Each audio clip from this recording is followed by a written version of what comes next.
अफगानियों ने इंडिया की जीत पर सेलिब्रेशन किया, वो भी लाहौर में, उसके घर में किया कि जलन हो तो अच्छी तरह से जलन हो। इंडिया ने इंग्लैंड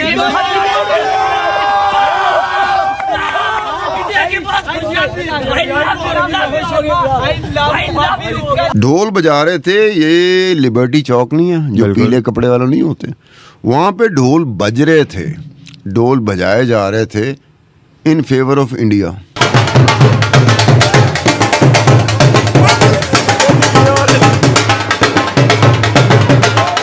और हमने जश्न की, अफगानिस्तान में भी हुआ इंडिया की जीत पर और लाहौर में किया जश्न। और कह दो भाई साहब, अपने गली मोहल्लों में, ये नहीं कि जुलूस निकला था, गली मोहल्लों में एक दूसरे को मुबारकबाद दी गई थी कि इंडिया जीत गया। अच्छा, ज्ञाना से याद आया कि इंडियन बड़े सियाने हैं। अच्छा, भारतीय क्रिकेट बोर्ड की इन्फ्लुएंस जो है ना आईसीसी में बहुत ज्यादा है। जो सेमीफाइनल वाली बात हाँ, इंडिया के पास T20 वर्ल्ड कप भी है, ओडीआई वर्ल्ड कप भी है, चैंपियंस ट्रॉफी भी है। ओडीआई वर्ल्ड कप तो उनके पास 2 हैं, लेकिन सर एक 1983 वाला इंडिया है, के पास है, रोहित शर्मा के पास नहीं है ना, मसला ये है। हाँ, वहाँ पे ये कंपटीशन चल रहा है। जो उधर के गायनीज हैं, जो ज्ञाना के लोग रहने वाले हैं, वो अपने आप को लोकल इंडियन समझते हैं। ठीक है, तो वो इंडियन गाने भी सुनते हैं, इंडियन कॉन्सर्ट्स भी होते हैं सिंगर्स के, और वहां पर वो अपने आप को इंडियन समझते हैं, तो इंडियन टीम को सपोर्ट करने गए हुए थे। तो ये एक साइंस थी इसके पीछे। ज्ञाना में सेमीफाइनल इंडिया का ही क्यों रखा गया? आपको हजम नहीं हो रही कि ये लोग इंडिया फाइनल में पहुंच गई, आपको ये हजम नहीं हो रही। लेकिन जो मैं क्रिकेट का स्टैंडर्ड देख रहा हूँ वो इंडिया का बहुत हाई हो गया है। ये सारी चीजें कि उनको एडवांटेज हो गया, उनको मैनेज कर गए, उनकी फेवर में हो गई सारी चीजें, वो सारी। मैं आपको उठा के दिखा देता हूँ कि बांग्लादेश के खिलाफ before the world cup, ODI का वर्ल्ड कप से पहले रोहित शर्मा 8वें नंबर पे गया, उसने दूसरे लड़कों को ऊपर भेजा। ये होती है क्रिकेट, ये होती है टीम को बनाना, ये होता है अपने मुल्क के लिए खेलना। नमस्कार दोस्तों, बस कुछ घंटे रह गए हैं जब भारत साउथ अफ्रीका के साथ कल फाइनल खेलेगा। और मैच का रिजल्ट कुछ भी हो दोस्तों, चाहे भारत जीते या हारे, हमारी टीम चैंपियन की तरह इस पूरे टूर्नामेंट में खेली है। और जितना अच्छा परफॉर्मेंस इंडिया ने इस पूरे वर्ल्ड कप में दिया है, शायद ही किसी टीम ने दिया होगा। लेकिन एक देश जिसे भारत दिल से सपोर्ट करता था, वो सेमीफाइनल में साउथ अफ्रीका से हार गया। लेकिन फिर भी अफगानियों का भारत के लिए ऐसा प्यार कि कल जब भारत ने इंग्लैंड को सेमीफाइनल में हराया, तो भारत के साथ साथ पूरे अफगानिस्तान में भी जश्न मनाया। और बात सिर्फ अफगानिस्तान की नहीं है, पाकिस्तान में रह रहे अफगानी और पठानों ने भी भारत के जीतने पर सड़कों पे ढोल और ताशे बजाए। इसी टॉपिक पर चलिए आगे पाकिस्तानी मीडिया का रिएक्शन देखते हैं। अगर आपको ये वीडियो पसंद आए तो लाइक करें और हमारे चैनल को सब्सक्राइब कर लें। अच्छा, ज्ञाना से याद आया कि इंडियन बड़े सियाने हैं। अच्छा, भारतीय क्रिकेट बोर्ड की इन्फ्लुएंस जो है ना आईसीसी में बहुत ज्यादा है। जो सेमीफाइनल वाली बात हाँ, मैं आपको पहले भी बताया था कि मैं यूएसए में जब गया हूँ तो न्यूयॉर्क में जो ज्ञाना एक टाउन है बड़ा, उधर ज्ञाना के लोग रहते हैं वहां पर उनके जो रेस्टोरेंट्स है ना, मैंने आपको पहले भी बताया था कि इंडियन गाने सुनते हैं। हाँ जी, ठीक है। अब मैं जब ज्ञाना में जब जो सेमीफाइनल रखा है, एक तो पिच उनकी जो स्पिनर्स को मदद दे रही थी, सारा कुछ था, रुक के बॉल आता है, इंडिया को फेवर मिलनी थी, वो रखवाया ज्ञाना में रखवाया गया। और फिर उसके बाद आप देखें वहां की आवाम जो थी ना, जो लोकल थे, वो इंडियन टीम को सपोर्ट करने आए हुए थे। मतलब इंडिया से तो लोग बहुत कम गए होंगे, यूएसए में फिर भी लोग रहते हैं, वेस्ट इंडीज में इतने लोग रहते नहीं हैं। जो उधर के गायनीज हैं, जो ज्ञाना के लोग रहने वाले हैं, वो अपने आप को लोकल इंडियन समझते हैं। ठीक है, तो वो इंडियन गाने भी सुनते हैं, इंडियन कॉन्सर्ट्स भी होते हैं सिंगर्स के, और वहां पर वो अपने आप को इंडियन समझते हैं, तो इंडियन टीम को सपोर्ट करने गए हुए थे। तो ये एक साइंस थी इसके पीछे। ज्ञाना में सेमीफाइनल इंडिया का ही क्यों रखा गया?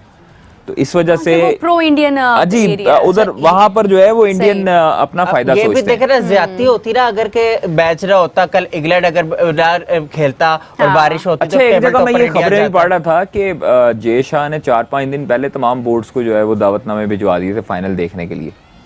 हालांकि तब इंडियन टीम भी फाइनल में नहीं गई हुई थी। ये मैंने खबरें मेरी नजर से कहीं से गुजरी है खबर, तो मैंने इसलिए जो है वो फिर मैंने कहा मैं जिक्र कर लूं कि जय शाह साहब जो है वो नजूमी भी हैं मेरे ख्याल में। वो कैसे? बस उन्होंने एक दफा स्टेज पे भी खड़े होकर कहा था कि 29 को जो है वो वेस्ट इंडीज में भारत की टीम जो है वो झंडा गाड़ेगी और ये है वो है। मैंने कल भी एक वीडियो देखी है उनकी। तो खैर best of luck for the team India and team south Africa. तो प्रोटीज भी गए हैं, तो मुझे लगता है कि मजेदार होगा फाइनल। अच्छा, बारबाडोस में है ना फाइनल। इंडिया की आप लोग मिसाल ले रहे हैं, इंडिया का सबसे बड़ा जो चीज़ है, उनका कोच पुराना, उनके प्लेयर।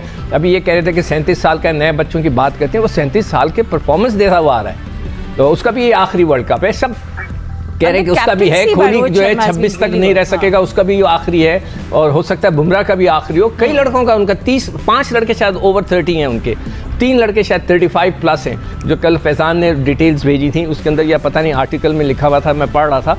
तो ये सारे लड़के, इनमें से आधे लड़के रिटायर हो जाएंगे इस वर्ल्ड कप के बाद, कुछ 1 साल 1.5 साल के बाद। उन्होंने अपनी नई टीम बना दी, किसी ने शोर मचाया कि ये लड़का क्यों आया, मैं तो खेलूंगा, मैं तो जाऊंगा। हमारे वाले, जब मैंने एक वर्ड इस्तेमाल कर दिया था तो मुझ पर केस करने की बातें होनी शुरू हो गई थी। अरे नहीं करेंगे। नहीं, तो मैं नहीं वर्ड इस्तेमाल करना चाहता। बताइए कि आपके जो कप्तान हैं, उन्होंने कभी अपना नंबर बदला, किसी नए बच्चे को ऊपर खेलने दिया? मैं आपको उठा के दिखा देता हूँ कि बांग्लादेश के खिलाफ before the world cup, ODI का वर्ल्ड कप से पहले रोहित शर्मा 8वें नंबर पे गया, उसने दूसरे लड़कों को ऊपर भेजा। ये होती है क्रिकेट, ये होती है टीम को बनाना, ये होता है अपने मुल्क के लिए खेलना। नहीं, जिम्बाब्वे के खिलाफ वो खेले भी नहीं। अच्छा चले, तो फिर ये होता है ना, हमारे यहाँ क्या होता है कि हम तो जिम्बाब्वे, नेपाल लड़कियों की टीम से भी मैच होगा तो वो कहेंगे मैं ओपन करूंगा। पता नहीं क्या है इनके दिमाग में, इनको सीधा करना है। Don't think that लड़कियों की team is a weak team by the way, so I don't want that perception. Okay, sorry, They can hit their team मतलब निस्बतन कमजोर, I'm sure right now the girls can beat them. भाई साहब, अफगानियों ने India की जीत पर celebration किया, वो भी लाहौर में, उसके घर में किया कि जलन हो तो अच्छी तरह से जलन हो। जब कल सेमीफाइनल से पहले पाकिस्तानी मीडिया ये कह रही थी कि 2022 का वर्ल्ड कप इंडिया को याद होगा कि वहां पर इस तरह किया था, उबाई साहब उस तरह किया था, अब ना हमारा नाजायज पापा वो ना ये मैच भी जीतेगा, लेकिन नहीं हुआ। जायज पापा ने कह दिया कि हम पहलेंगे और सही तरह पहल दिया।